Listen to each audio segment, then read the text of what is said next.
this is fun. Hi everyone, my name's Alexa. Welcome to my channel. Today I'm going to be talking about all of the books that I read in 2020. So I grew up not really liking to read at all. At most I would read one book a year, but then quarantine hit and I got really bored. Nothing was exciting me anymore. I was just getting tired of the things that I would usually distract myself with. So then I picked up a book and I started reading, and since then I realized that it's honestly pretty neat. And then I set a goal for myself to finish 12 books before the year ended, as in like one book per month. Even though I started in March, I thought it would be easy to get caught up on that goal. And I read 13 books because I'm an overachiever. I read mostly YA contemporary fiction novels. They usually had romance at the forefront of them. I'm also not a literature major. Right? I'm not an English major. The bar is on the floor for what I would consider a good story. So the first book that I finished this year is I Am the Messenger by Marcus Zusak. So this story follows a boy named Ed Kennedy, and he's about like 19 or 20, and he isn't really doing much with his life. He's a taxi cab driver. He doesn't really live to fulfill a purpose. He's just really content with, his average everyday life. And then one day he receives an ace in the mail, and that ace contains clues for some sort of mission that he's supposed to embark on. But the twist is there are no instructions. He has to figure out what he has to do with this information and complete a mission. It's really fast paced and it hooks you in right away. Within like the first couple pages, like the story really gets going. I think it's a really thrilling adventure. I will say though, if you aren't into sentence fragments, like if they annoy you when you're reading, you're not gonna like this book.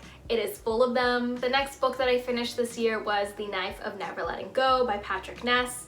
I also really like Patrick Ness's writing, and I'm making it a mission to read all of his books. So The Knife of Never Letting Go follows this boy named Todd Hewitt, and he resides in a town that is populated by only men. All of the men in Prentice Town have been diseased.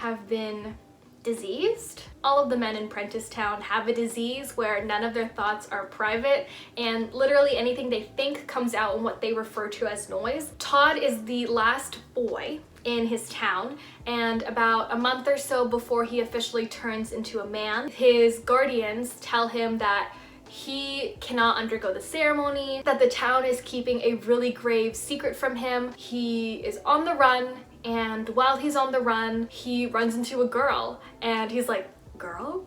But I thought all the girls on this planet were dead. I think that this was like a really fun adventure. It was really action-packed. It had me on the edge of my seat the entire time. The best way that I can explain this is for me to say that things just keep happening to the two main characters. I really enjoyed it, but things just keep happening to them. And you're like, how much can these characters take? It just stresses me out. It just stresses me out to think about ever having to be in their place, which is, you're like, Alexa, it's fiction. But it's just a problem. It's just a problem I have. It's fine. I really enjoyed it, and I'm going to be finishing the series. The next book that I read is One of Us is Lying. And this is one of those books that I purely picked up because of all the hype surrounding it. So others have described this book as Pretty Little Liars meets The Breakfast Club, and I totally agree. So Karen mcmanus writes a bunch of like teen thrillers. I love her as well. I'm going to be reading all of the books that she has published. So this book starts off with 5 students entering detention. You have someone who runs a gossip blog, the criminal, the brainiac, the beauty queen, and the jock. When they enter detention, one of them accidentally dies, and it's the one who owns the gossip blog. Everyone has no idea how this happened, and it seems just like a pure accidental tragedy, until the police figure out that the next blog post that the gossip blogger was going to share with everyone, it contained a secret belonging to each of the other members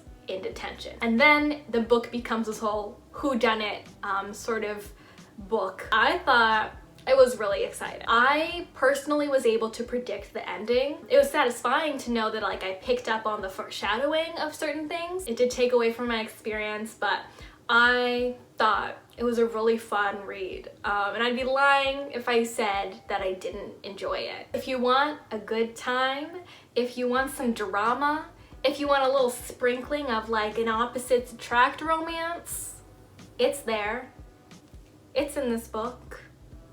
Try it out. Next is the next book I read is called An Abundance of Katherines. This is written by the legendary John Green.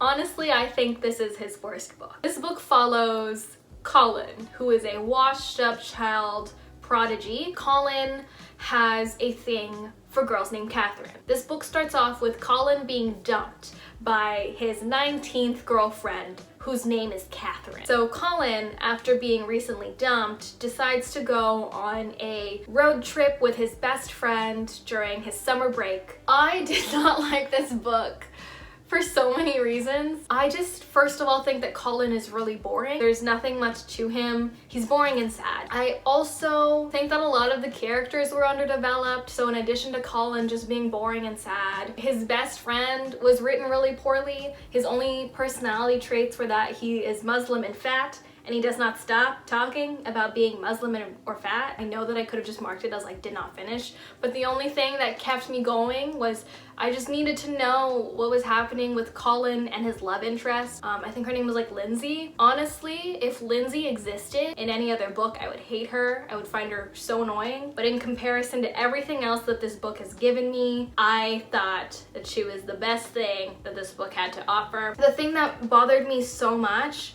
about this book as well is that there were so many footnotes.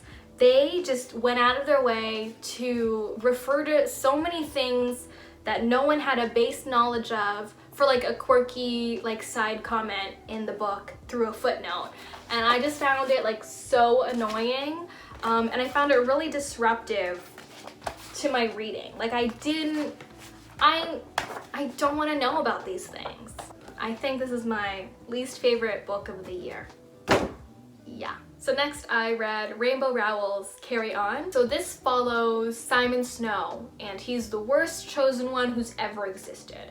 So you just have to imagine if Ronald Weasley were in Harry Potter's place, and you can see he even looks like Ronald Weasley. Simon Snow is having the worst year ever. So his mentor is avoiding him. He just got dumped by his girlfriend. He can't seem to find his enemy roommate, which is weird. Whatever the version of Voldemort is in this storyline, you know, he's coming back to defeat Simon Snow again. I didn't think this book was for me. I don't know if it's because I'm still not entirely hooked on the fantasy genre, or if I just felt like I was too old for this book. Everything about this book just felt like silly.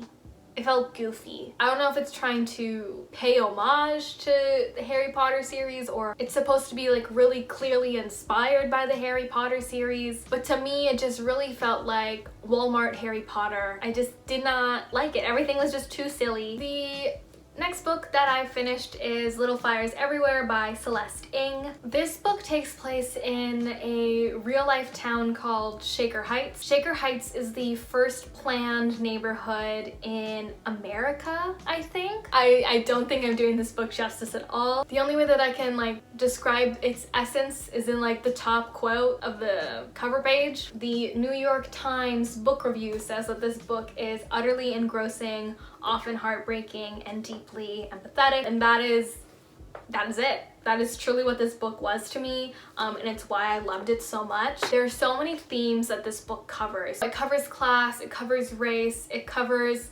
family dynamics and privilege. I think what's so special about this book is that it consistently floats within this morally gray space. As the book unfolds, the author has you rooting for characters only to have you sort of be taken aback by how cruel they can also be. I am really bad in any sort of gray space and any sort of uncertainty. It's because I'm a Libra. Like, I cannot deal with very hard to make decisions or literally anything that's like morally gray. I think this is the most detailed book that I read. Celeste was really good at creating very intricate imagery. Next up, I read the last To All the Boys novel. I read the two prior. I didn't just read this for no reason. This book follows Lara Jean and her family and her friends as they are embarking on their final year of high school. It's senior year, they're applying to colleges, they're getting ready to graduate, they have prom, you know, all of the classic senior year things, and we just see what happens with Lara Jean and Peter Covey as they figure out if they're gonna go to university together, if they're gonna do long distance, like what does this mean for them? Before I read this, my friend told me that this was the worst book in the series, and I will have to agree with that opinion. I do think that this was the least interesting book. A lot of the side plots going on within like Lara Jean's family members, I just didn't really seem to care for them too much. Everything that was going on between like Lara Jean and Peter just wasn't as exciting as it was in the first two books. I don't know, I just didn't think it had the oomph that the other two first books had. But this does have some extra bonus points for being about senior year and graduation. Any high school stories that revolve around senior year and graduation always got me. I don't know, I just really love that whole concept of like ending a chapter of your life. The next book that I read was called Words in Deep Blue. So Words in Deep Blue follows Harry and Sarah, Henry and Rachel, not even close. So Words in Deep Blue follows Henry and Rachel. So Henry and Rachel were childhood best friends. When she is in around middle school, I think, around middle school, her family has to move out of their hometown and go away. As Rachel is moving away, she writes a love letter to Henry. She never hears back from him, and then so their relationship drifts apart. And a fun fact about Henry is that his family owns a bookstore. Rachel has been going through some stuff. One summer she has to go back to her hometown to stay with her aunt, and while she's with her aunt, she has to take up a summer job, and that summer job ends up being at Henry's family's bookstore. I thought it was a cute story. It was a romance book. Nothing too crazy about it. I liked the dialogue between Henry and Rachel. They had really good chemistry. Can I say chemistry? Can I say that? I don't know. I just thought that they had a really interesting bond. You know, sometimes Henry was just a little dumb. But I guess that's just how teenage boys are. One of the other tropes that I love in books is when the girl is really stubborn and the guy is just like wearing his heart on his sleeve and is like so willing to be like, hey, let me in. I don't want you to push me out. Not to be confused with when a girl has no interest in a guy and he keeps pushing her to go out with him. No. It checked off most of the criteria for what I consider to be an interesting enough love story. Had the basics, you know? The next book I read is A Very Large Expanse of Sea by Tahereh Mafi. So this book follows Shirin, who's a Muslim girl who also wears a hijab. So this book takes place in 2002 in America, which happens to be very close after 9/11 occurred. A lot of the Muslim community is facing a lot of hatred and a lot of anger. Shirin, having dealt with all this, just does not let her guard down. You know, she has all these walls up, and it doesn't help that her family moves across the country really frequently throughout her high school. And this book starts off as she's starting her first day at a new school. When she's at that high school, she ends up meeting this white boy named Ocean James, who is like the star basketball player on the high school's basketball team. The story follows like Shirin's time at her high school and how her relationship with Ocean unfolds. So I didn't expect this book to be a romance. I somehow thought that this was like a coming of age story with just a Muslim girl as the main character. I feel like I'm gonna spoil this book right now, but there's only one thing that this book reminds me of, and it's Netflix rom-com spends 90 minutes establishing a new non-white love interest who's much more charismatic and attractive, only for the lead to go to their original wet wipe of a partner in the end. It was okay. I didn't see the need for Shirin to fall in love with a white boy, but you know, I do think the story was cute. And as I've said before, it's a good step forward in representation. The next book I read is A Monster Calls by Patrick Ness. This book revolves around a middle school boy named Connor, and his mother is in the hospital for, I think it's cancer, and she's just not getting any better. This sort of surrounds Connor as his life is sort of changing. He's trying to figure out what's going on with his mom and what's going to happen with his living situation. In the midst of this, one night, the giant yew tree in Connor's backyard, or maybe it's from the cemetery next to his backyard, it comes to life and it walks on over to Connor's window. It wakes up Connor and says, I'm going to revisit you and I'm going to tell you 3 stories, and once I tell you these 3 stories, you're going to have to tell me like your secret, like your truth, your deepest truth. I just think that this book is beautifully illustrated. I got the illustrated version. You can get it with just the story, but I think that the illustrations just make it so much better.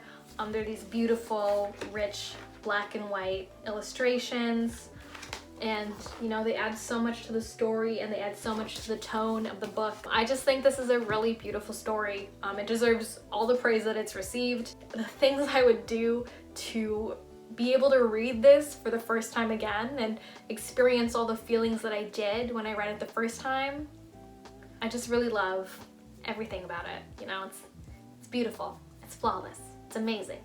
It's never been done before. The next book that I read was Flipped, and this is also a reread. This is about haters to lovers, opposites attract sort of romance, which again is my favorite. So this book follows Bryce and Julie.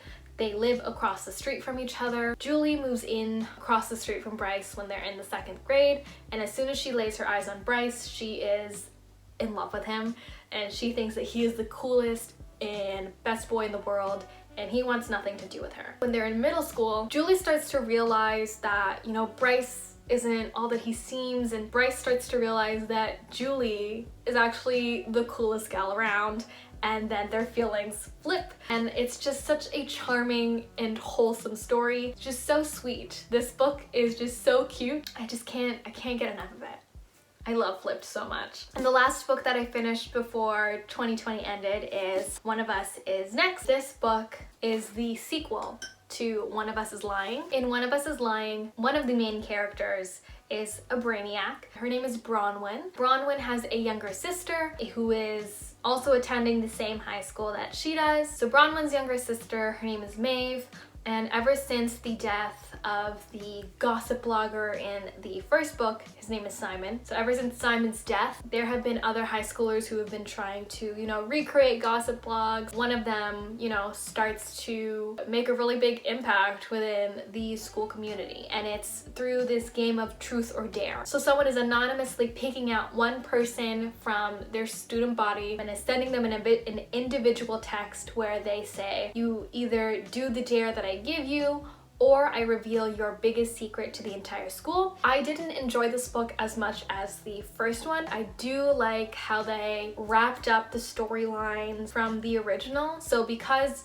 Maeve is Bronwyn's younger sister, Maeve is able to get an insight on where the original 4 have headed with their lives and what they're doing and what they're up to, and you get some sort of nice like closure and wrap up on their stories while you're introduced to a lot of these fun and new characters. I was able to predict most of the whodunit, like who was behind the truth or dare game. I was able to predict most of that, but there was still some surprise twists that really got me. Karen McManus really shocked me a little bit on this one. That was fun. And again, I read this book in one sitting because I just needed to know what happened at the end. And I will say again, this book got me with the romance portion. Not any of like my tropes, but I did like the romance that they provided me. One book that I'll shove in because I really wanted to finish it before the end of 2020, but didn't. I was just a couple days late. It is Normal People by Sally Rooney. So I learned about normal people in a very fun way. I watch a lot of ship videos on YouTube. I love romance, and The algorithm one day decided to recommend me a ship video that was made to Connell and Marianne from Normal People. And I was like, sure, why not? I'll watch it. And when I watched it, it was just a really good, it was a really good ship video. I was really intrigued by their turbulent relationship. After watching the ship video, I decided to watch a couple episodes of the show, and I really started loving the show, but I told myself that I should try and read the book before I finish the show. Connell and Marianne are just always on my mind. And I do think that it's a product of all the ship videos that I've watched, and I do think that it's a product of how well the show was made. I truly think that if I had read this book on its own, I wouldn't be as enamored or as fascinated with Connell and Marianne's story. I had trouble understanding their dynamic when I was, in their heads, like through the author. The way that they viewed themselves and the way that they viewed each other was not a way that I've normally thought about relationships, not the way that I think about people. The two actors that play Connell and Marianne on screen, they just had such good chemistry. I don't know, they really brought their characters to life, and the way that the show was shot just told their story really beautifully in a way that didn't confuse me, because I guess it's because I just have a small head, small brain, smooth brain. Yeah, the book itself I didn't like that much, but Connell and Marianne I do love. That's it. Those are all the books that I read this year. Feel free to add me on Goodreads if you want to. I leave reviews there immediately after I finish a book. They usually are essentially everything that I say in this video. If you're wondering what my reading goals are for 2021, my reading goal is to read 18 books this year. So last year was 12. I am increasing my goal by 50% in the hopes that I read more nonfiction. So I'm trying to read 12 fiction books and 6 nonfiction books this year. I have no goals for like my fiction books. I'm still gonna choose whatever I feel like reading, one step at a time.